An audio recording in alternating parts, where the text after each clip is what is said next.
wakatorana nemukundo zvakanaka wakazouya wachiti tauyawo kune avanondoroti wane kwawafamba kana kuti zvakaita sei, wakatoti tauya nemwana wenyu kuti itembana yepauka uku mwana wangu anga akazvitakura panguva yacho.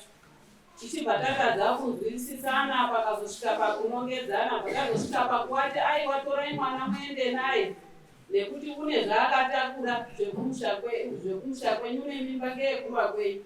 Saka wachibva watakura mwana wangu bwawaenda naye, zvakanga zviri zvekuramwidzana. Pakazenge pakubuda mashoko, vamwe vachindinyorera pamafoni, imimi mbuya hamusi umamiswa bebi munotoda umamiswa nekuhairwa mamonyo. Ibva tatadza kuziva kuti nyaya dzacho dziri kuenda nepi, bvatagara bvawandifonera mbuya uyai kuno pane kwatambofamba pane zvataswa. Ndichibva ndati ndikati inini handingakwanisi kuyako nekuda kwemashoko atatambopananaye. Ndovakanga aya kundida dzidziso kuti ndiende ikoko. Tichibva tagara ndangada kufambidzana zvakanaka namukwambo wangu. Vanditi mbuya uyai kuno pane kwatuda umbofamba.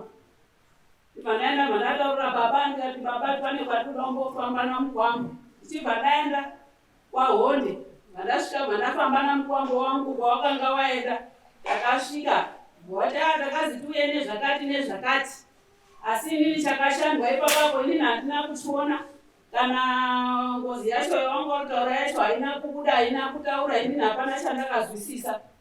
Tichibva tadzoka ndofunga ndakaita 2 days. Ndikati vana vangu kana paine pamazofambazve mazwa zvinenge zviri zvisvinu munongondidaidza ndinodini ndinouya. Zveshuwa takagara. Ndobva ndazofonerwa nemukundo wangu, mama pauya munhu unobatsira, wauya namama kubva kudombo. Saka munhu uya auya wakabva ati ndinohaka. Saka kwazi wakandihaka kwazi mandateerera zvaitaurwa zvacho. Saka zvaitaurwa zvacho inini paakanditaura zvakatondivhundutsawo. Ndichibva ndati ndikati ndidai ndiende kumba kuna baba ndowataurire kuti ndo zvakaedza zvakaita. Asi ndakati ndikanga ndasvika kuna baba ndichaisa foni yangu iwewe wodini wotaura zvirudini zvirunetsa.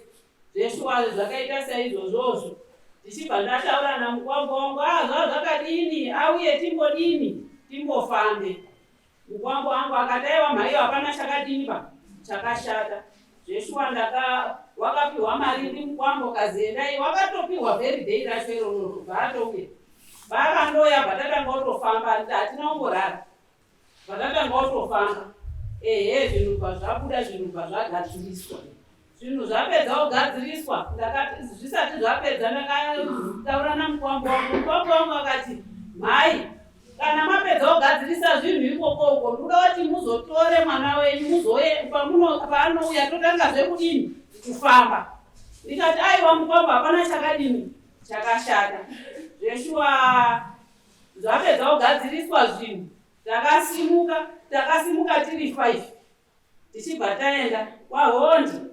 Takasvika kwaHonde mukwambo wangu avhara mashoko ake ati zaenda. Zvadaro takasimuka pataenda kunonzi kwatete wacho kwatakakwira takakwira $2 pendekei. Tasvika ikokoko takasvika tete waya hapana. Tasvika tete wasipo takanga tatoti tatodini tatogarisika.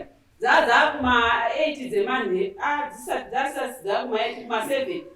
Mwana wangu bvafonera mukwambo mukwambo tiri tomba penyu zvinhu zvakadai. Mukwambo wakati regerai ndimbofonere uyeyo tsano wangu.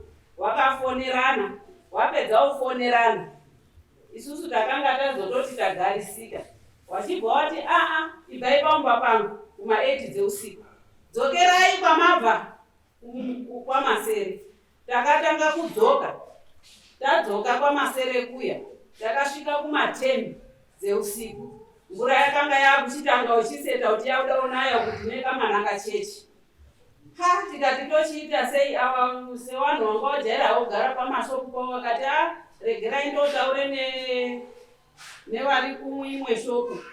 Voti uraraiwo murumu. Takarara zveshuwa murumu imomo. Mangwanacho kuseni takafuma kuseni. Tikati kazi makombe anobatwa kuseni kuti tiende kudombo kune vabereki wake seuyu semukwambo ndandamudini ndamushaiwa. Takararira tisina kumuona. Taenda kuya kudombo, takafumira kuseni. Kuenda kudombo, tasvika kudombo, takatambirwa. Naivo vatezvarosho naamwene wake tabva tatambirwa. Tasvika zvakanaka tavataurira. Wakati isusu nyaya yenyu hatisi kutomboiziya kuti muroora wakadini wakabuda. Asi maiyo ndiyo wakanga auya nemunhu wakabatsira, asi wakati nyaya yenyu hatisi kuidini, hatisi kuiziya. Tagara. Maiyo wakatora foni akafonera mukorore wake. Mai ndini uri pano nevabereki wake vari pano. Wauya wati tidini tifambe. Akati zvamuri kutotaura izvozvo zvandizviziva. Vanhu avo vakandisendera mameseji asingamboitiba. Patazvishaya kuti zvabva papi. Wakandisendera mameseji. Zvapera izvozvo zvoti wakandisendera mameseji zvikazi wasiya hari. Kwazi nebanga nejira tsvuku pashopu pangu. Zviro izvi zviro kaindi tikati isusu hatizviziva mai. Tabva tafunga dzoti ngatidzoke kwahonde kuya. Asi mai wavo iye mukwambo wangu wakati aiwa mbuya musanetseke bane zviro izvi. Ndikati aiwa zvinofanirwa kuda pachena kuti isusu tasiya mahari, isusu tiri kufambira nyaya dzakadai so tosiya mahari chii chanetsa. Ini handina chandandanetsana nemukwambo wangu. Ndinoda kumusira hari, ndinomusira hari dzei. Patabvapo tikati ndakazovabvunza inini kuti kunoku kuna sabhuku ere. Zvikazi ndikati hatisimuki panapa tisati taenda kwasabhuku.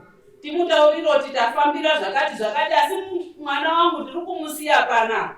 Nekuti mwana wenyu atiza handizivi kuti chaatiza chii. Asi isusu takataurana kuti kana kagadzirisa mwana tinodini. Iye akati eho. Saka wakabva watiperekedza kwakuina sabhuku. Munzi sabhuku ani? Rondozai. Takaenda kuna sabhuku Rondozai. Asi mai vanga vati mukanga masvika pasabhuku musataure nyaya yemahari.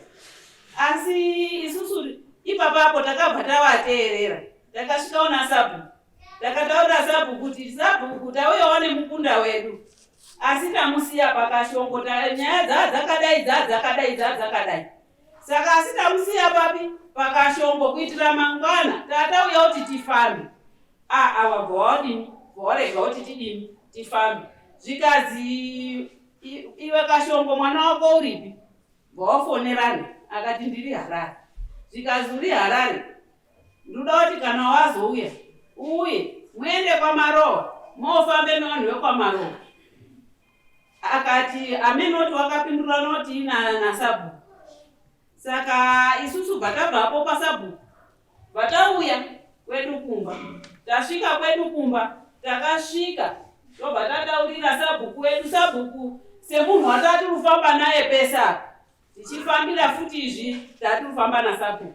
Tikasvika batataura sabhuku mufambiro wataita uku. Asi tazonzi tasiya hari dzatisingambozii kuti isusu hatina kudziona. Zvinhu zvaifoniwa nemukwambo wangu kuti wana mbuya wasiya hari uku kwawabva.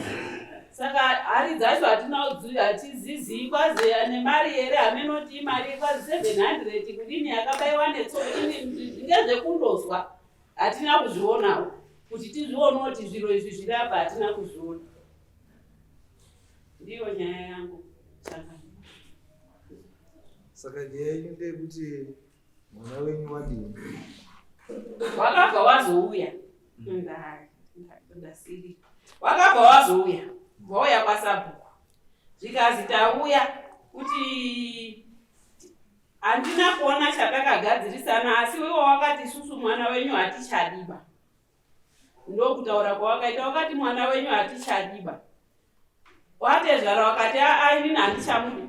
Ndakanga ndafonerwa uzi mwana wenyu uyo akanga anditi ndarwara nepahuro mhai.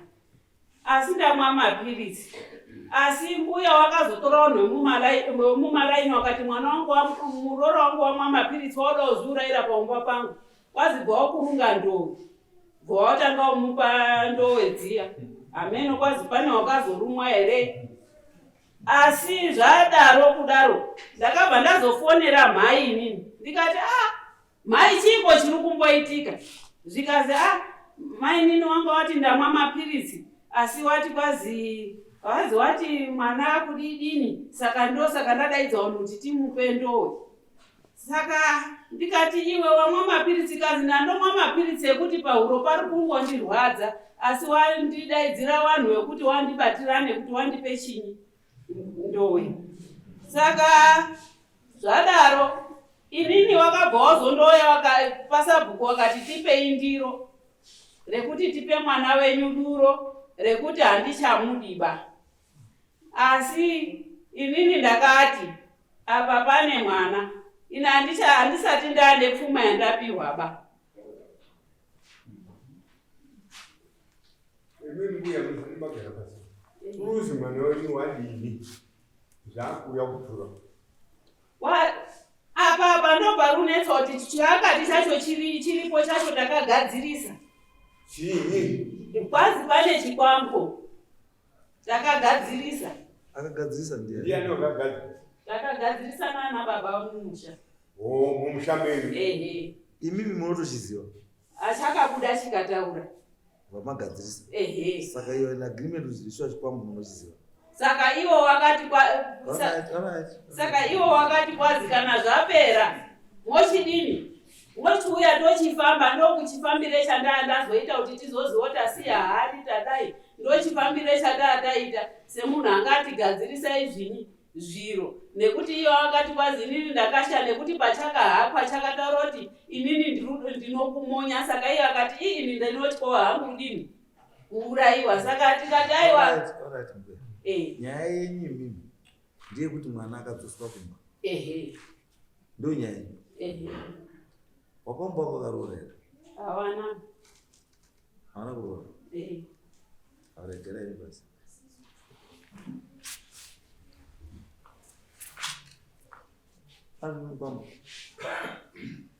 Kwamba wakaroora here?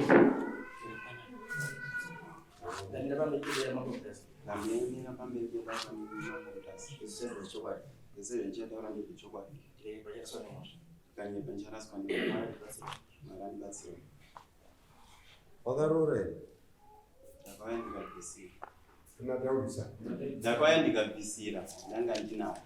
Wakabvisa chii? Takauya tikabvisira ndina mukoma. Wakabvisa chii? Takabvisa $300. Wakabvisa $300? Mbuya? Wakabvisa $300? Ndiye ndina. Zita ndiani? Kashongo yebeti. Yebeti. Uya ndimurubvunzwa. Ndati wakabhadhara $300 here. Imi mbuya wacho. Mukwambo wakasiisa mwana wangu ari pachikora Satu wakabvisa here $300? Hana kubvisa ba $300 wakandoti kwazi toda kuti tiziwane aine 180. Saka makaziwa nazvo? Hatina uziwana.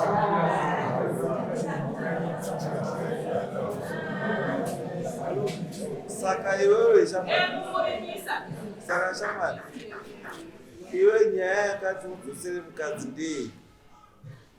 Pamusoro imambo.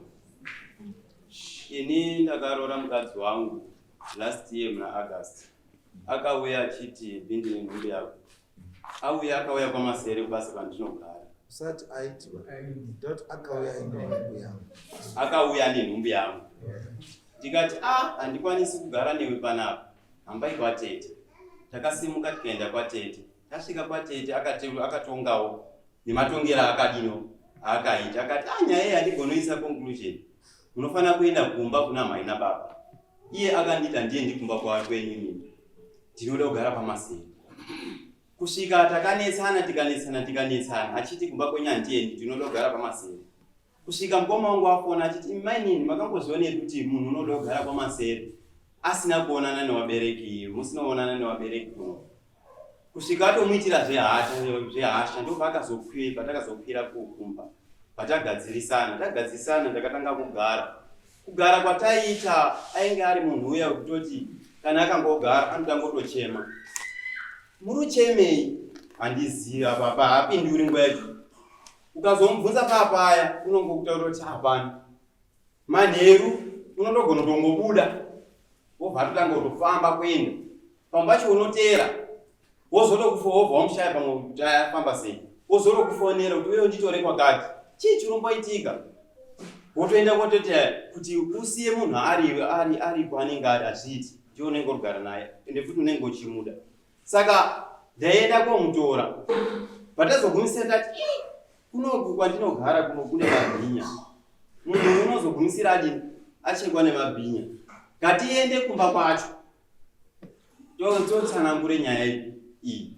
Kwakanzi patakasvika kumba tichisanankura nyaya yedu. Kwakanzi ihasha. Munhu akabatwa nehasha unogona kuchema, unogona kubuda pamba achidini achienda. Saka mauya kotiturira mwana. Dzokerai nemwana uyu. Zvemuchaona ndezvenyu ikoko. Zvadaro isusu takadzokera nemwana. Wakwambonzi pamwe inyaya yekuti ndo patakabva ndati mwana uyu mukadzi wangu akwire kudombo agarina namama. Ndo zvakatanga kuitika futi izvozvo. Zvadaro kusvika sabhuku ati murunetsa mwana uyu ngaadzoke kune murume wacho. Vaadzosewa futi ikoko ndo zvaingoitika kusvika takuti rega ndifambe. Nenyaya yekuti iwo akataura kuti fambai naye. Zvadaro taingofamba tichingobatsiwa. Pakubatsiwa tichigara udaro mumba medu chaimo hamuna mufaro. Majokisi chaiwo munhu unobva atoitonga toita zvinhu zvisingaiti. Zvadaro koti mumba macho hapana chaunopiwa, unotoitonga usina mukadzi. Kusiya kwekutoti iye kana aruda ndo paanokupa, pasina izvozvo unotoitonga usina mukadzi. Zvadaro takati inini rega ndisiye zvakadaro pamwe zvichaita. Nokuti pamashure pacho achine nhumba itondirowa. Saka ane nhumbu ndakatofunga kuti sezvo achindirowa vamwe vakadzi ndakangonzwa vamwe vakadzi havadi varume kana vane nhumbu. Ndakazvinzwisisa. Pangazozvara anga asingachandirowi but anga asingatodi. Aitongotora mwana obvatisa pakati. Wobva toti ndiri kusaidhi uku ndiri mwana pakati iye kusaidhi uku. Wobva tofuka nemusoro. Saka zvinhu zvaingondichachamadza. Kusvika tazofamba ndopa akabva achizohakwa. Ahakwa kwazi iyo shamwari uri kugara nemukadzi wangu. Unodotamba naye majokisi unoona achifara. Peni paunonzwa ari kutaura kuti pane zvinhu zviri kufamba kumusana kwangu inini ndichitopururusa vangu. Iwe paunozozwa kuda kumukadzi wako inini ndasopedza naye kare. Saka iwewe shamwari chatosara dai ndisitotobudiswa panapa changa chatosara kumonyewe wakara. Tikati ndo patakabva tachizofonera ana ambuya. Tikati nyaya iyi kuti tigare takadai soka inini ndichamonywa panapa. Zvadaro ndo pakabva chibva ndati imimi mari mandavapa mari vauya kuno kwaitongotsanangura zvinezvi todaenda kungotsuku tododai pati pandakatovafonera makusena chitotiri kugadzira kuti tiende kungotsuku todini tobatsiwe. Zvadaro ndakachiona magarire ndinoita kuno kudai anga ari mamarriage ewanhu wese ari tonga yangu iyi yangu ijeri tekuna marriage yakadaro.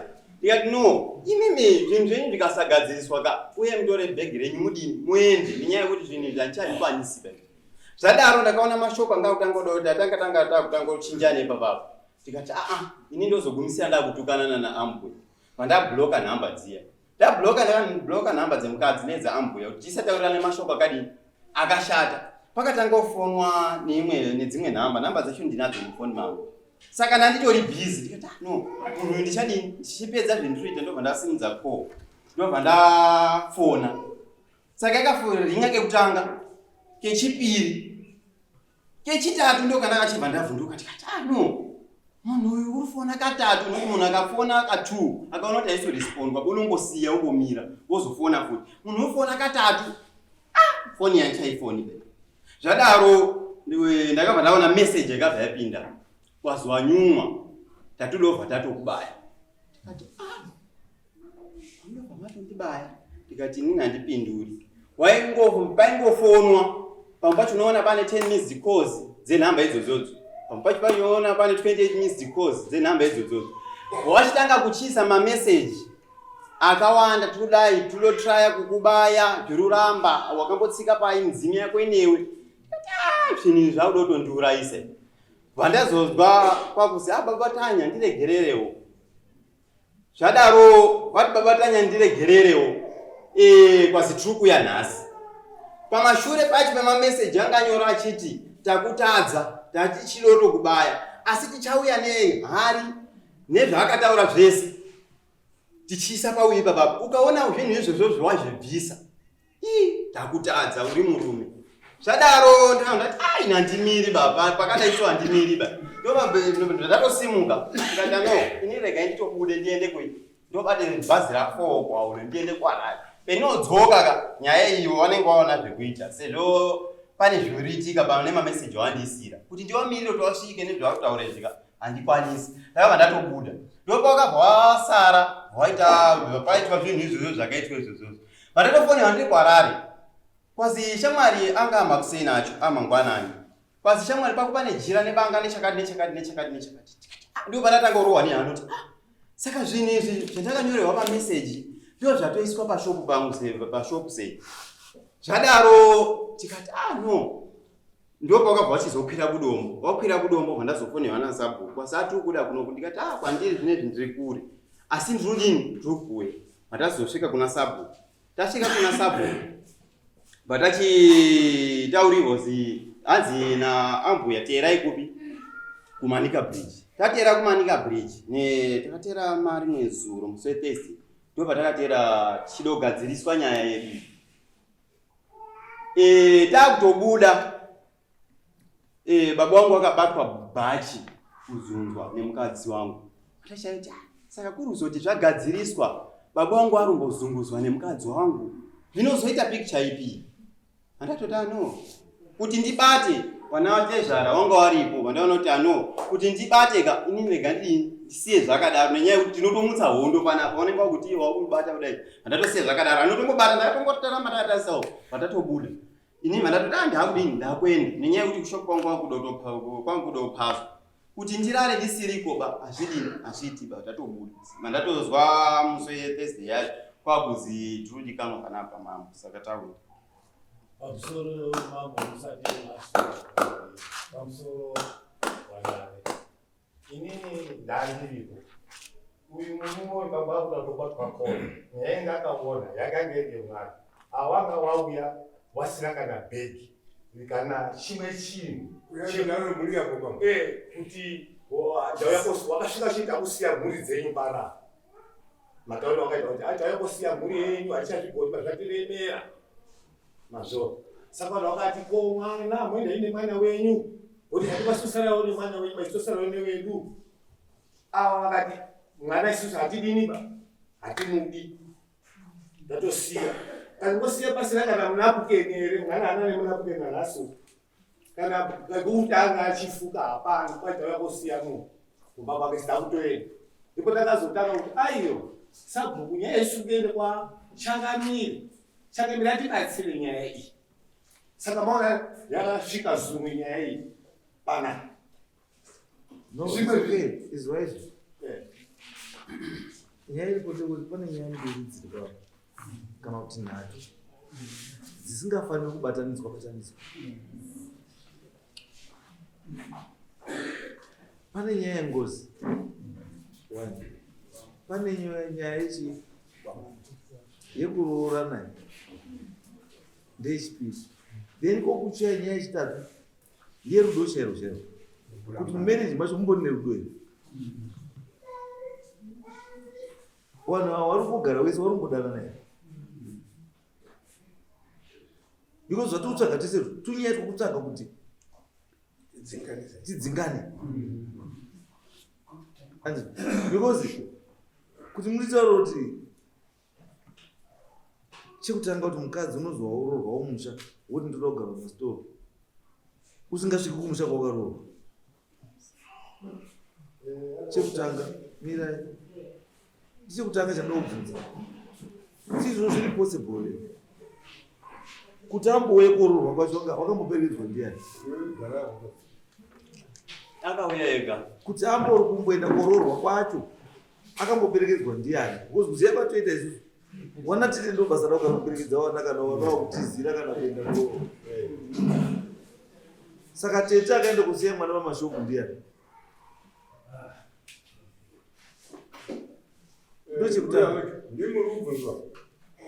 ndochekuta sei chekutanga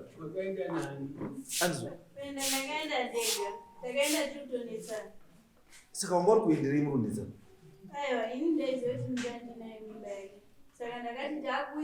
Iye anga achiramba mimba. Airamba mimba. Pandati ndakuya ikoko titaure tiri panzvimbo kuitira chi? Kozi inini pandakaita mimba ndandineyo kupi ikoko vatanga kuramba mimba. Ndikati kutaura tiri pafoni kurudini kurunetsa vana mai anotaudza kuti kuende ndakati mama ndidzoka ina ndina kwenda ndineyo anoenda ndineyo iye kurorama. Ndakaenda ndichiti ndikasvika tikawirirana zviro zvindudzoka anokwenda nehembeba. Ndoenda tikasvika ndudzoka ndochitaura kumboti ini ndine nhumbu asi kuti ndudzi wabereki murumai vangu ndikati hazviti kusvika tazoenda kwatete tete akati andito. Pane pawagosiya pai wakati iwo wakaenda usina intention yekuno wakaenda uine intention kuti muotaurirana ndowirirane kuti saka pawakasvika makawirirana reka kuti hamuna. Ndakasvika bati hambai kwatete pataenda kwatete tete bati iwewe zvokuti une nhumbu handipofungiriba chorutera imari dzehanzvadzi yangu. Ndikati tete handisutera mari yeba yehanzvadzi yenyu ndine nhumbu kanzi endai kwangu. Ndikati ndinoenda sei kana kwana mama wacho iye ari kuramba kuti mimba haisi yaniba yake. Ndobva ndatoramba kudii kuenda shuwa ndakaramba kuenda. Ndikati asi ndikabamburubva afona akati mainini isusu tinoziva kuti maidanana nemunyina wedu uye tinini titaurirani. Ndobva ndatosimuka bvataenda bvatasvika kumba akati mama nababa mimba haisi yaniba yangu. Ndohatachienda kumashopu wakanga wakudondidzosera. Ndikati ndinodzoka sei kumba tisati taurirana kuti mimba ndeyani ndeyi. Ndobva akati ngatidzoke takaenda pawatsomba pane famasi ndipo bva vatenga mapregnant test vacheswa vati ndabvuma shotu une nhumbu asi ini ndinoti timboende kumasikani ndizwisise kozi madheta angu ndinodini ndinomaziya. Takaenda kwaDr. Kanyenze kanzi inini Dr. madheta angu kumaziya madheta angu emusi wa28 July ndo madheta angu kanzi averenga pachiyapa pakompyuta apa achingotora uyu murume kuti andiudza kuti nhumbu ndeyangu anokwanisa kundiudza. Ndakabata foni yake ndingoona arudza ngoti nhumbu ndeyani nhumbu ndeyangu. Ndobva ndatanga kugarisana nemurume wangu tichigara taingonetsana nemurume wangu pambacho ndototi kubuda shuwa ndaibuda kutoti ndanetsana ndakutobuda hangu ichokwadi ichochocho. Ndobva andiendesa kumba vandati asi chikoro zvendakasiya chikoro kozi kuenda kwanandaita ndaidodzokoti ndidzoko chikoro nenhumbu yangu. Ndawakandisisa chikoro kandi ndakwenda hambai kuna ana mbuya ndoti inini ndauya kuti tiziyane ndidzosere mukadzi wangu upi kuchikoro kuroora ndichaenda kooroora muna January tichienda kumba kwenyu kwamutoko. Ndozvakataura murume wangu achitaura nabamukuru shuwa ndo mashoko akasvika kuna ana mama wangu kuti hatina kuuya kooroora tauya kuti tiziyane mukadzi aendepi kuchikoro. Takaenda $180. Aiwazvo izvazvo mamuda kuziyana chii? Imi mamuda kuroorana saka chama aiwa hakuna mezi dzakadaro. Hakuna mezi dzakadaro. Kuzita wayakoziwana 180 handiti tanguya kuti ziva kuti mwana adzoke kuchikoro but chachiri important chiya kudzoka kuchikoro nekana kuti nhumbu yanga wakatakura. Nyaya yanga iripo yanga iri yenhumbu yawakatakura nekuroorwa. Saka uyu paakauya achiti tauya kuti tiziwane mamuda kuziwana chii? Imi mamitisana kare chama muda kuziwana chii? Anga asinoziyana neni. Akandoziyana nani? Ngoma wacho akati tirikoziyana newabereki. Kuziwana kana waziwana wamuda kuziyana rei? Dhiri renyu rekuziyana ranga riri rei? Rari rekuti wandidzosere kuchikoro. Aiwa uinei wachikudzosera kuchikoro sani? Iwane nhumbu Ayo, wangada kudzosera kuchikoro sani? Pawanga rumboenda kuchikoro ndo kwanga kuendesa. Aiwa, wakataurana nana mai. Aiwa, pawanga rumboenda kuchikoro ndo kwanga kuendesa. Aiwa. Saka wadawo kuti wako kudzore kuchikoro sanani? Ini ndada chidodzo. Ndati wangada kudzosera kuchikoro sanani? Hawana kuroora asi wada kuti udzoke kuchikoro sanani? Semadhona here? Aiwa. Sechi? Semurume wangu. Semurume wako? Saka which means mari yavo vakaunza kuti kuziwana kuti ndini mukwasha wenyu. Wakaroorwa iwe? Weda kuziva kuti chi wakaroorwa iwe. Alright, wana sekuru wacho vari? Wana baba wako? Pana na sekuru. Wakatambira mari yako ndiani? Akatambira mari, mama ndiye akatambira mari. Akatambira nana sekuru. Saka sekuru wacho uripi? Sekuru wacho uripi akatambira mari? Sungai sekuru wacho. Ndimi sekuru. Pamakatambira mari yakana nemukomana yakazidechi. Mari yawakatambira akatambira mai wacho wakati nini ndau yakuti ndinoda kuita mukwasha. Ati ndinoda kuita mukwasha. Mbuya akati ini mwana uyu ndakaenda pakubhadhara mari tangu kuchikoro. Saka munondibhadhara mari tangu kuchikoro. Saka mai akati change manzosera mari yangu yechikoro musati maroora. Ndizvo? Saka which means mwana haana kuroorwa. Nekuti kuri kuroorwa waifanirwa kuenda koroorerwa kuna baba wake kwamusoro. Ndosaka ndikubvunza mbuya kuti mbuya imimi ndimakashaisha nzira yemwana. Nzira yemwana imimi mai ndimakatiite kokai. Makazvifunga imimi mai musina kufunga future yemwana. How can you say tanga mandipa mari yangu kuchikoro mwana asati aroorwa? Chekutanga ndinga kuti mwana aroorwa. Aroorwa kapanoya aroorwa pocho taiti mune mungava wangu kawa. Saka imimi chamamuda wamufunga kuti mazuva ano wafanwa anoda ama 2000 anoda dofo ndiani? Wamurwa kufunga kuti mimi anoda dofo ndiani kuzi ndauya negrade 2 wangu? Wamurwa kufunga mazuva ano anoti ndauya nedofo ndiani? It's your responsibility as a parent kudzidzisa mwana wako kuti future yemwana iite zvakadii? Zvakanaka. Ndodzidziswa mwana ndiani? Monodzidziswa ndiani? Saka iwe paungori mudzidzisa pese kwako kuti uzochaje mukwasha. Kuti mukwasha kana wewe uzodzosera mari yangu. Saka iwe responsibility yako as a parent iri papi? It's your responsibility as a parent kudzidzisa mwana wako, kumupfekedza, kumugarisa pakanaka, kumupa chikafu. It's your responsibility. Chinonzi parental love, parental guidance, parental this, chii chinobva pariri iwewe mai nani na baba. Then kana wakuti iwewe wakutengesa iyo duty kuti iitwe neumwe munhu. What do you mean? Uruti kuti mkwambo yako rona kuti chimbosiyai ndiro kusaidi chimbotanga imadzosera yangu kuti mwana wakasvika form 4. Mwana wacho akabva aita mufundirei wamambo mafunga mari mama iyi vamari wakafunda kusvika papi? Kosi yechi? Kosi yekusona. Saka kosi yekusona ndiyo yakabva iti mai yaite BP yekuti mari yake yapera yakawanda. Waibhadhara mari patemu?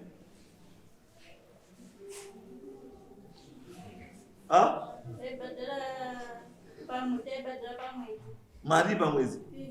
$50. Saka kosi yako yanga iri for how long? Yanga ine 6 months pa 6 months attachment. Saka 6 months $300. Saka which means pamari yechikwereti yechikoro wakanga usara ne120 wozwa kwaya ne180. Asi kuroora hauna kuroora. Pamakambopinda mukwasha macho musha makamupinda muri kuti muri wanani vari kuuya kudzosera mari refund yechikoro? Makapinda muri kuti muri wanani? Pamakawatambira vanhu vasekuru sumukai sekuru. Pamakawatambira vanhu vasekuru vachipinda mumusha muchiwapinza mumusha makati mukutambira vanani? Baba wacho wakakata mutaurira kuti ndiyo nauri. Baba wacho uripi? Uri kwaMutoko? Baba uri kwaMutoko mwana achigara kunoko? Chii chakaitika mwana wamai? Mwana wamai here taurai? Murume wandei. Ndosaka mai muti asimba kari kuti pe mari yangu. Wakaramba kuuya baba washaidi. Baba ndio yekwani. Ndio kwa maroa. Saka waida kuti auye kwa maroa kudiri kwa kune umwe murume. Kuya kotambirira mwana yemwabariye mwana mubambe umwe murume. Kana urara kwacho irara sei pamwe pacho. Mamura kuti auye arare sei pamuchapenyu. Enda apinde kuchamenyu kotambira rora remwana wake sani.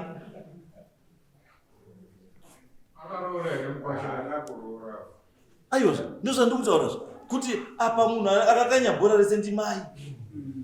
Mai wakaenda kudhumwanisa vanhu musoro nekukara. Kara.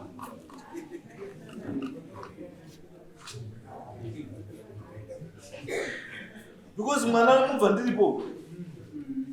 That's the truth. Mwana mubva ndiripo. That's why mai ine simba wabva mwana.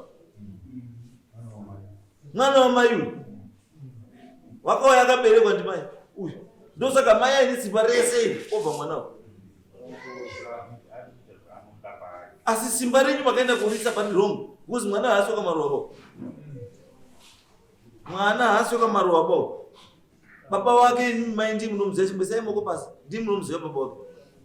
Baba kamuitira ndi munomuziva.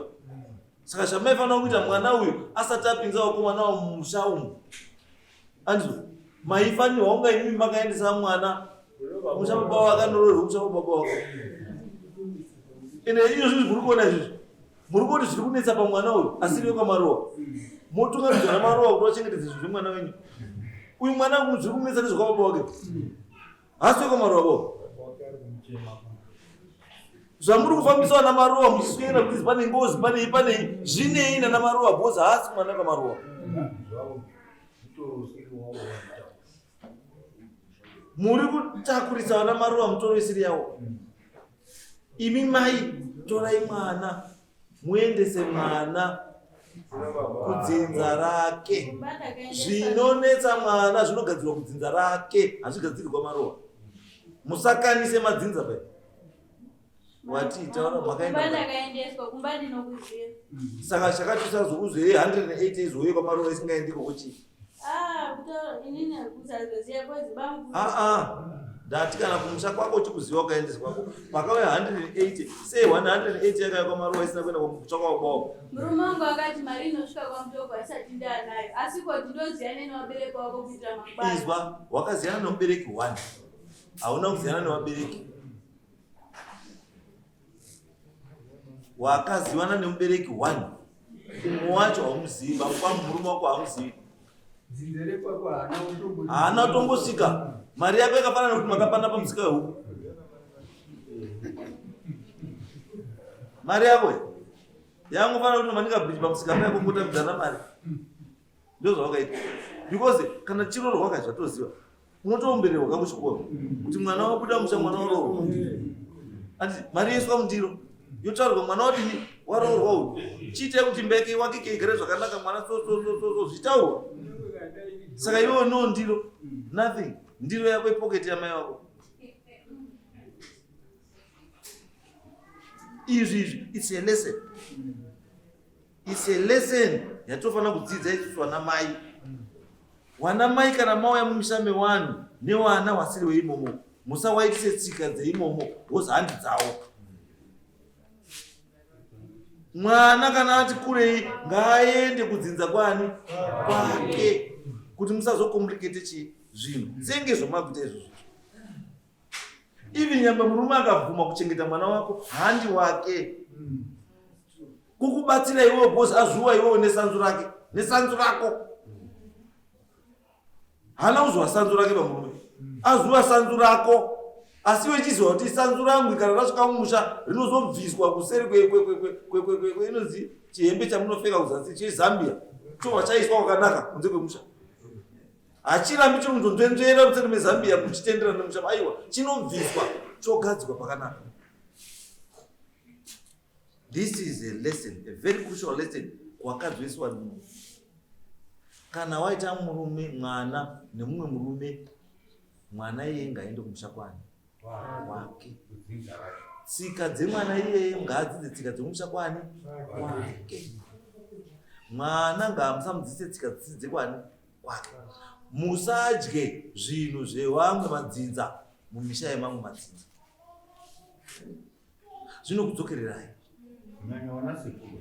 Mwana uyu zvaangachitaura zvazvo zvichimunetsa zvese ndobuda zveshe arobvuma ndobuda zveshe wamweni ndoita sei zvese ndoita handi responsibility yekwavanhu wakwamarowa ba kufambira chinhu ichocho. Kumusha kwababa wake ndio wanofanira kufambira chinhu ichocho kuti wazive kuti chiri kunetsa pamwana ende iwewo mukwama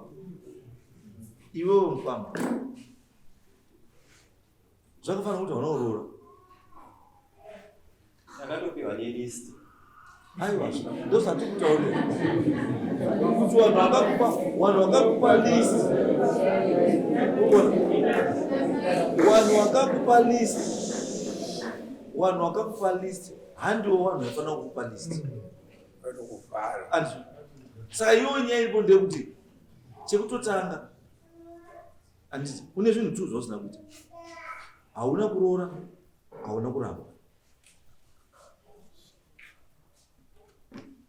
Wazvizwa? Hauna kuroora, hauna kuramba. Because pawakadzosa mwana wemusha wakamudzosa wakabhadhara here GoPro? Takabhadhara wakariramba wakatanzi endai kwa mba kwavo ndizivi ndekwani kwa baba wacho. Ndio saka ndakutaura zvemufana kuti iwo pamwe ndipo ifana kwakaona mufana kuti ndipo wakahwandirwa. Saka wainzenda kuna wose kuna kwakuse asi wakamboora 180 ndio wakatambira 180. Kune wakavabvunza kuti pandaka pakaiwa 180 yangu ndipo ndikuendesa GoPro. Ndio ndakavataurira kwaziwe ende ikoko enda kumafao chako. Ndikati pana vanhu vetinoziva pana. Wakambobvunza weiri baba wacho kuti baba wako wani wakakuenda here kuna baba wekadzi wako?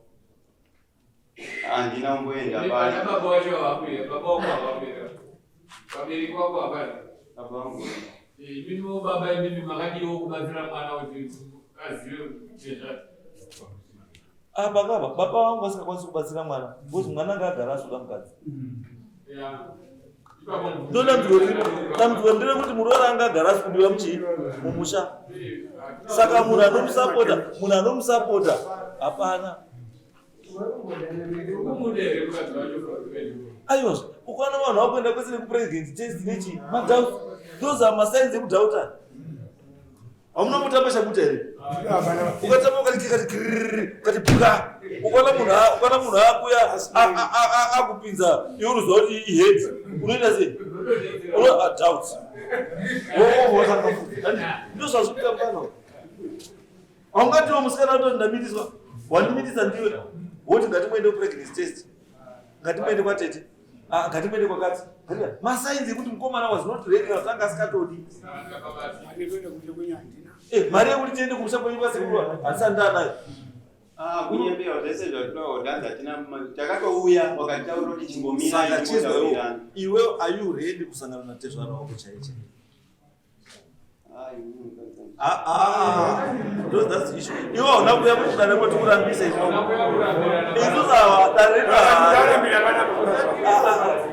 Isusu isusu darereni isusu harirambisi chinhu. Harirambisi vanhu, rinobatsira vanhu.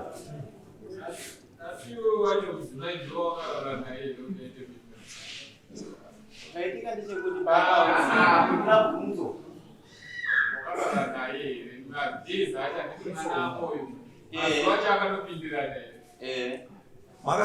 makazoenda here kuDNA test mwana zvavo? hatisati taenda nenyaya yekuti madhays acho akauya takapinda kwatete. Patete kwacho takazotobva takunetsana nenyaya yemakotsi aita akafonewa wobuda panze utaura waitaura phone haina basa ise business phone hazina basa. Phone haisi yako bambo sanetse kuita BP iri phone isi yako.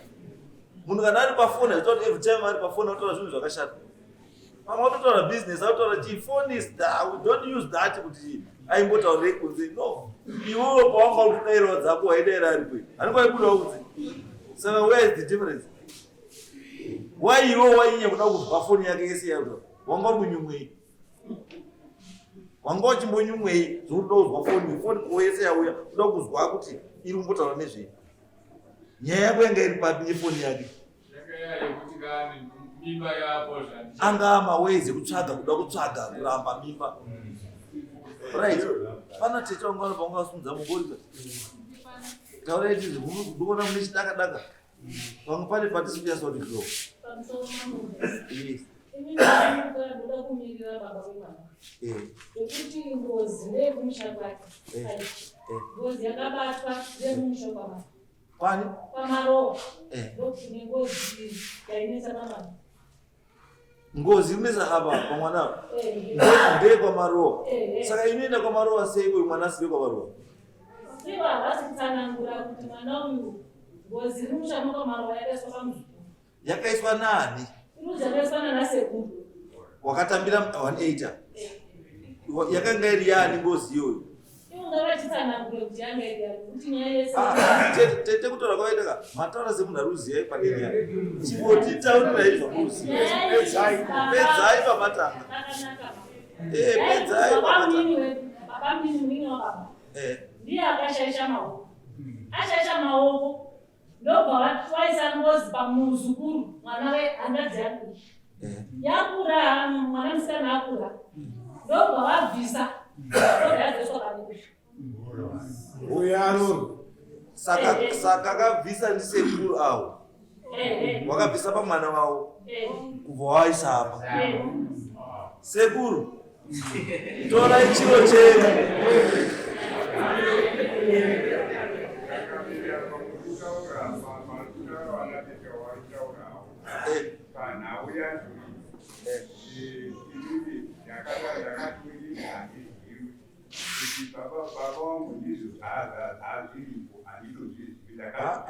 Nyaya iripo sekuru, hazina tete, mwana wenyu imimi ndo papakaiswa mweya. Munouziva here mweya wanga uri pamwana wenyu? Saka pamwana wenyu hamuna chamakabvisa? Hapana. Saka tete uri kunyepa? Tete uri kunyepa here? Ayo usata iyo. Tete uri kunyepa here? Aiwa, handisi kutaura zvake zvaatsanangura. Ndiri kutaura zvenyu zvamunoziva. Ndiri kubvunza zvenyu zvamunoziva.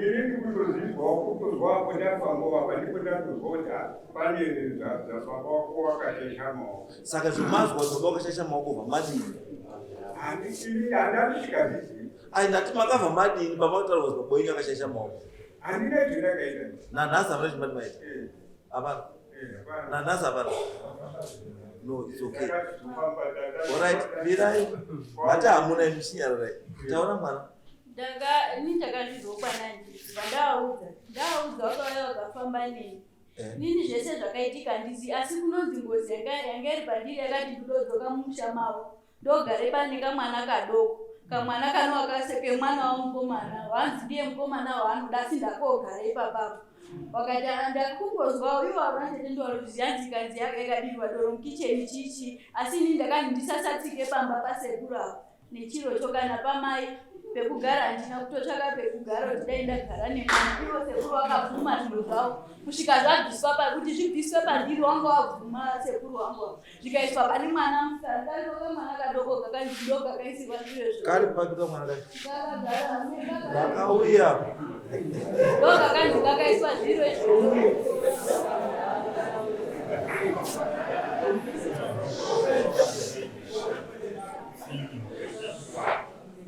kakaweka mwana kari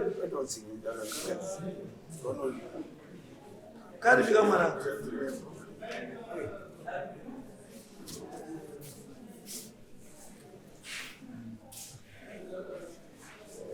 aska kari kunze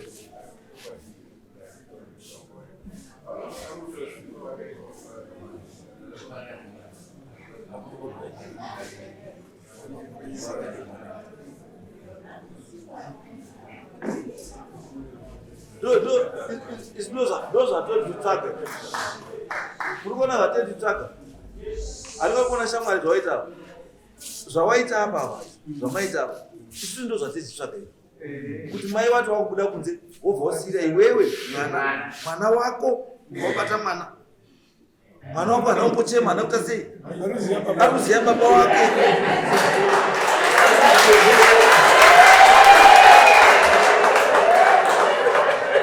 Usiku atitorari bako baba iwano kuziyo tukanasi kumwana akari.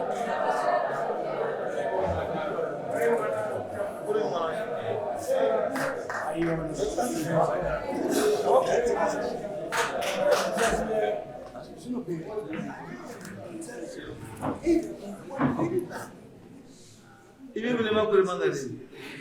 Inini? Ine 20. 20? Yes. Magaro wamili mangani? 19. Alright. Dini mwana wacharo? Kuyarapo. Agaka cheche yarapa.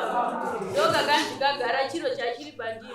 Ini cheso ndifamba musano ndadi kubva pazvakatawa handina chinondifamba. Saka uyu mwana anotasi, how does she behave? Ana chaanza arachiziba kana asati akura pamunotambira mari yake ndo pazvichabuda. Musa transfer my problem back.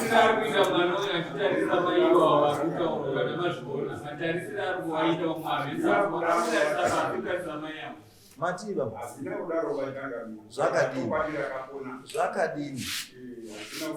Zvakadini. Uyu mwana wababa wake ndio. Ndio akamja. Sumuka tu ni mwana. Such a beautiful look young lady.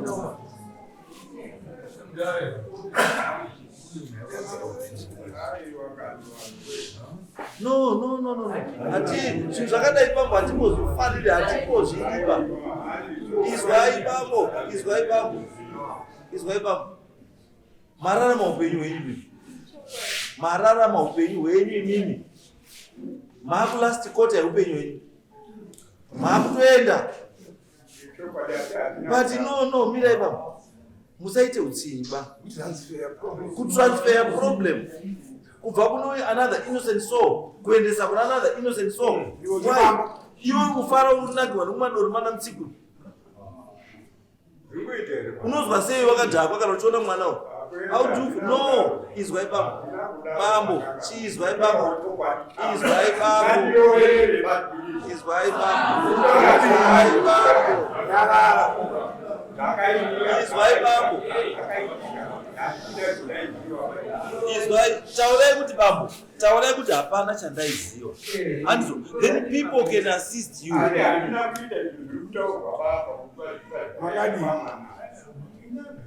Alright, izwai pambo. Handimi unotransfer because hamuna knowledge yacho. Yekuti zvinotransfer sei. Asi pane n'anga kana mupostori kana chiwa makashandisa kutransfer. Saka indirectly it's you. But unoti chitazi. Ini ndichizwa wangari pasi wakanyara ini ndichizwa ndichakataura chega kuti iwe uni mwana unodisisa. Ndio andogadzikira ndibve pamwana wemutoro. Ndokutaura kwazvinoitwa. Wangari pasi wakanyara ina kungozwa. Wangari pasi vari pinga wataura. Nongedza anga aripo. Nongedza taura. Wangari. Chokwadi chanutaura maro. Kaenda kwatakaenda ndobva muya wabuda uchaura kani ukati nini pandiri panapa handichadiba pamutoro ndakuda kudzokeswa mumusha kwamari asi ndine pandichaenda kogara ndichazozviratidza kana mwana akura ndobva achisane kumondisa pambudzi kana pamari mari iyoyo yakasiwa iri pamba pehangadzi yangu pane peyakachengerwa pamba mari handiti zvadaro tikazi anenge azoita muyedzo wekutora mari iyo ndiachenda kuva muyedzo asi ndopa ndichazorora ndiri kusvika imini maenda kogadzirisa konditsvaga kumba kwangu ndichakutaurai kuti ndirei mhembe yakataura ikati ndire kwamutanda kwasamutanda mucheruguru tikabvunza zita akaramba kutaura zvaiitika baba paine machira aishandiswa nababa munini. Baba munini vashesha maoko vakaisa mwiya wemufi pamachira vaishandisa machira yose gona gonero vaishandisa mumusha vachiti nderekuda panapa saka gonero ndo rakanga rakuisa pamwana.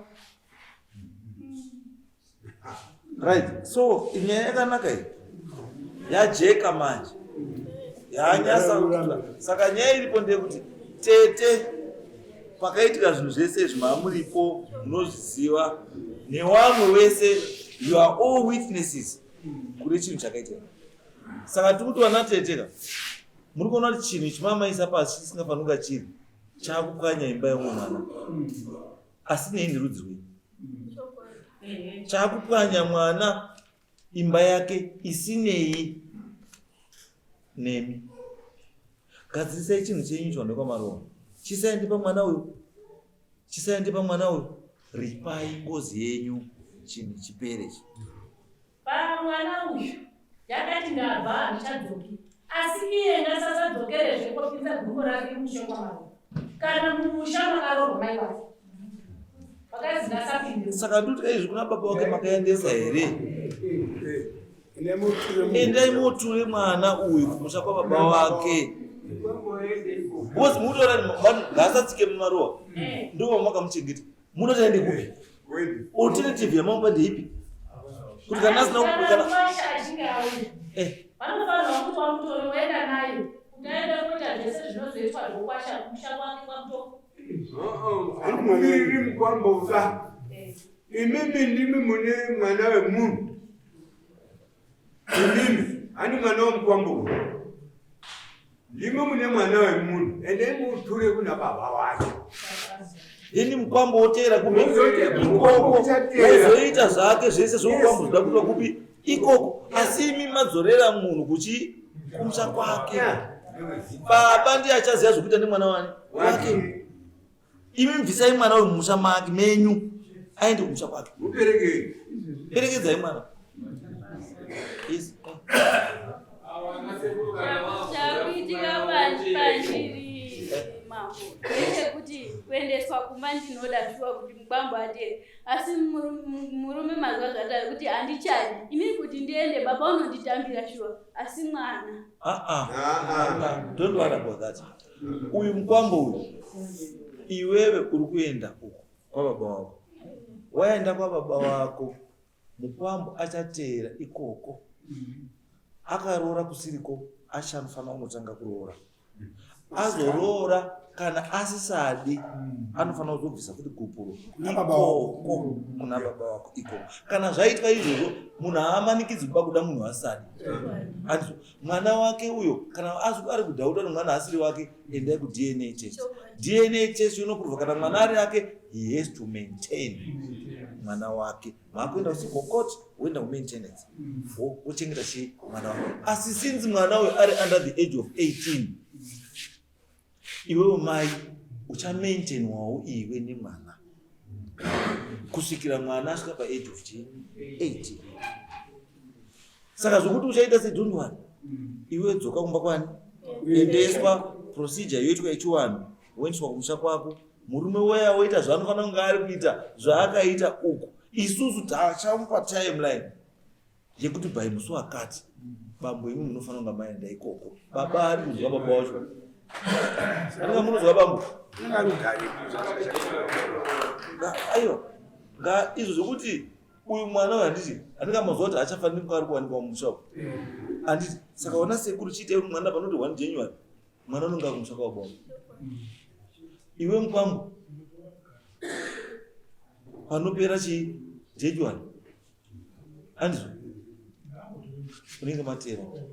Hatisi kumanidza kutora mukadzi usingadi chii mukadzi. Kana usingadi mukadzi chifollowa procedure inofanira kuitwa kuti unosiye mwana wawanhu zviri pai. Because don't forget kuti kune mwana ari mutsana ndewako. Mwana iyeye uyo you never know in life ndiye achazoziva kuti kuna baba wangu kudarika waunofunga kuti ndiwo wangu.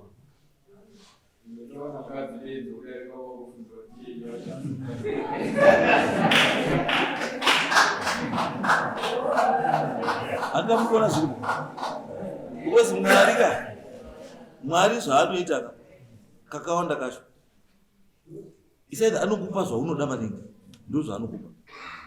Kana kuti pamwe pacho anokupa munhu wekuti anogara akakutemesa musoro kana iwe uchifunga kuti wakangwara, kuti iwe ugare uri kuchii uri focused. Because akakupa munhu akatira Jesu unoita zvaunoda. Saka unopiwa kuti haumboiti zvaunoda.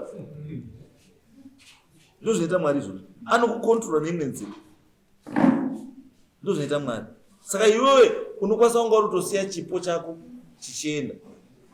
Because wakadzi ava, pane mukadzi woman poor blood, pane woman rich blood. Umwe kuti ukamuroora nyangwe masitoro ese anobhuroka, unodzoka pa1. Ndiye woman poor blood. Then kogouya umwe woman rich blood, wokuti anosvika usina chiro kana masitokisi chaiwo, wokugadzira upenyu zvinonaka. Wariko vanhu vakadaro muupenyu. Wariko vanhu vakadaro muupenyu. Saka iwewe ziva pawakadini, pawakatarisa. Hapana chinokurwadza kuchengeta mwana wako nemukadzi wako. Nyangwe usingamudi, hausi kumanikidzwa. Chanoda kuti uzive kuti hausi kumanikidzwa. Kuda mukadzi wako usingadi. The choice is yours. Mukadzi uda here kana hausi kuda. Asi ita zvaunofanira kunge uchiita sei? Chiita kuti zvinhu zvako zvimire zvakanaka. Asi chausingakangani is to maintain your kid. Saka kusvikira waprove kuti mwana asiri wako ndewako. It's now your responsibility to prove beyond reasonable doubt kuti mwana haasi wako. And how do you do that? Unoenda ku DNA. Ubva kuti mwana asiri wako. Kana ari wako, you continue kuchengeta mwana wenu. Handizvo titesa handiti? Right. Uko pana sekuru. Mwana uyu muri kuziva kuti mwana haasi kwamari. Chiitai zvinoitwa kuti mwana abude mumushamini, because already warning matopiwa yekuti kuchengeta asiri wako mangwana zvinokwanisa kudii kunetsa. Mukaona nyaya dzinomu, ndakazvitaura futi last week, nhasi zvaitika futi. Hakuna dare ratiri kuita izvizvi mazuva ano risina chekuita nevazukuru. Vazukuru nanambuya, vazukuru nanambuya. Izvozvi every dare kutori nambuya wanyengwa nemuzukuru. Saka vazukuru vamwe vamurugara navo muZimbabwe, endesai kumba kwavo. Mvura yembambara inotizwa ichiri kure. Handizvo? Right. Iwe taura tisu, une chekutaura.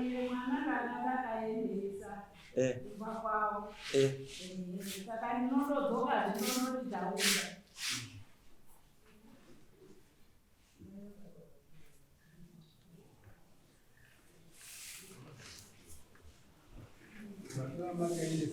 Imimi vakaendesa mwana. Kana makamuendesa ubva zvanzi chii? Saka nomuenda ndinongodzokera kuti ndaunza mwana. Because mwana uyu kana baba wake asiri kumuda kuti agare naye, kana kuti mukadzi wababa wacho asiri kuda kuti agare nemwana, baba ndiye uchaziva kuti mwana ari kugara natete here kana mbuya kana sekuru kana baba munini wekumusha kwake. Imimi endesai kudzidza ravo, vanoziva zvekuita vari. Bvisai mwana apa. Imimi chikwereti chenyu cheschool fees mozodhimandawo later. Asi mwana adini? Mwana adzo. Anzi pano nechimwe chekutaura here. Hari dzakataurwa kwako kuti takaisa pashopu, isusu hatina chatakaisa. Hakuna kana pasina hapana. Najesu rudenga ruziva kuti hapana zvapakaisa. Saka that one haina proof yekuti makaisa reva pamuna proof. It's your word against his word. Saka hachina proof. Saka tongotishai zvakadaro nekuti hapana anendedzera.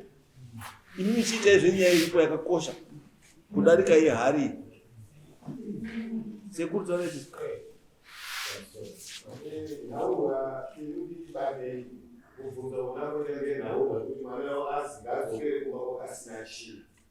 Ndo vandazoti kuti usina kuenda zvinhu izvi zvinofana kushandisa mhuri iyi makazi ndiwo ichaunza mangwana. Ndakuyairongezengazve. Aiwa, imimi sekuru musasanetseke nezvo. Mutemo unomubvumira uyu kuenda pamba pake paigara nemurume wake, kunosvika ipapo worongedza zvinhu zvake asina any disturbance, because zvinhu ndezvani ndezvake. And on top of that, kana wakatovaka imba yawanga uchitogara akatovaka nemukadzi murume yeyu ndiye anotobuda mumba imomo achisiya mwana nemukadzi wachigara imomo because mwana ari under the age of 18. Ngazvizive murume kuti kana waine musha wakawaka nemukadzi uyu, mukadzi as long as achakabereka mwana ari beyond the age of 18 uyo ane marurambiro kugara pamba ipo, unless uine mamwe zvimwe zvikonzero zvinoita kuti mukadzi uyu achadhisevu kugara nemwana iyoyo ipapo. Yes. Ndinotape kuti imba yatakavaka hapana, asi ndakaroorwa nemurume wangu aine shopu 1. Takaita kwasoita mashopu 3 patakazongomutsa yechi3 yacho ndo pakangotanga mbipo kuti iko kwaane mashopu 4. Saka izvozvo zvaunoita manje mwanangu, zvaunoita kanati haachakudi, iwe unoenda kucivil court wonolista zvinhu zvese zvamakaita mese kuti tine mashopu 3 takaita ichi neichi neichi neichi. Civil court ndio ichazobva yakutaurira kuti iwe pamashopu 3 yako iyo neicho neicho neicho mosheyiwa zvinhu zvamakaita ananga kwakananga kwani kwake. Chiita izvozvo izvo because kana wakasenzawo from 1 to 3 wobva uri tabwa aiwa mutemo waubvumirizvo, you get your share. Saka ichocho chechanoti muende kupi civil court now, because kana takuita property sharing dare rino iri harina jurisdiction munyaya dzemaintenance, munyaya dzeproperty sharing. Chiende kucivil court yobva inogadzirwa kaiki. Asi pane ndandoda kubvunza kuti anoti ndiendeswe kumbozoteera here kati chete zvecivil court zvacho ndo. Aiwazve tiri kuti izvozvo mune mukana yekuti muri 2 motombotaurirana ngechaita kana tombotakura mabhegi motombodzoka kumba motaurirana because hapana kukana baba, motaurirana zvamuri kuda chaizvo kuti muite. Mataurirwa zvamuda kuti muite, mowirirana zvamakuita makuita sei. Hapana kukana baba kuti kurambana kuwana hazvimboshamisi baba. Kurambana hazvimboshamisi, asi kana marambana musarambane umozoenda asina ziso ba. Because kune achamudawo kumberi abuda munhu ane madziso 2. Rega aende madziso ake 2 nemakumbo ake 2 akakwana. Iwe usara wakadii wakakwana kuti aenda otanga upenyu hwake, iwe otanga upenyu hwani. Simple. Tauriranai, there is no need yekumbukana. Hapana. There is no need. Unozwa baba munini? There is no need to fight. Taurai motaurirana mowirirana. Munokwanisa kuti muri 2 motowirirana kuti ashamwari pamashopu edu ari 3. Iwe ndafunga kutora ko shopu iyi. Ita so. Mutori chi? Muri 2. Motonyorerana agreement yenyu. Motongoenda ku court civil court. Zvinenge zvakadhindwa. Zvinozomadi mawirana. Hapana, pasina kana kukana kana kuita sei. Pasina because inini ndikuti ramba uri kufunga mfungwa mako kuti iwewe vari kuenda kuva murevo iwe uchisara kwahondi. Mwana uyu ari kunoitei, ari kunodyei, ari kurara pai, ari kuita sei? Izvo unofanira kuzvifungira. Mukadzi yese hatiri manidza kuti ida mukadzi no. Iye kuti mukadzi ane chainacho iyo ostensible reason yekuti ungonoti abude badzi. Patikuti isusu aiwa kubuda haarambidzwi kubuda ende haurambidzwi kumubudisa. Asi chiitai zvinhu zvakangwara zvisina kukana zvine kuwirirana because pane kamunhu kari kusei ako. Handizvo imi mona tezvara chiendai patataura by 1 January. Endai motaura kuna tezvara mwana wozikawo woenda kusha kwake worudzi wake woita zvaoda nemwana wani nyapira wondo pasina mai kana muine zvikwereti zvenyu zvamuri kuda handiti maakutawo iyi maakunyora mapepa enyu ekuti mwana akadistebwa process yake yakanaka ndakaruza mari yakati so ari kufanira kubhadhara wodii wakatadha murunyararo handizvo. Haleluya.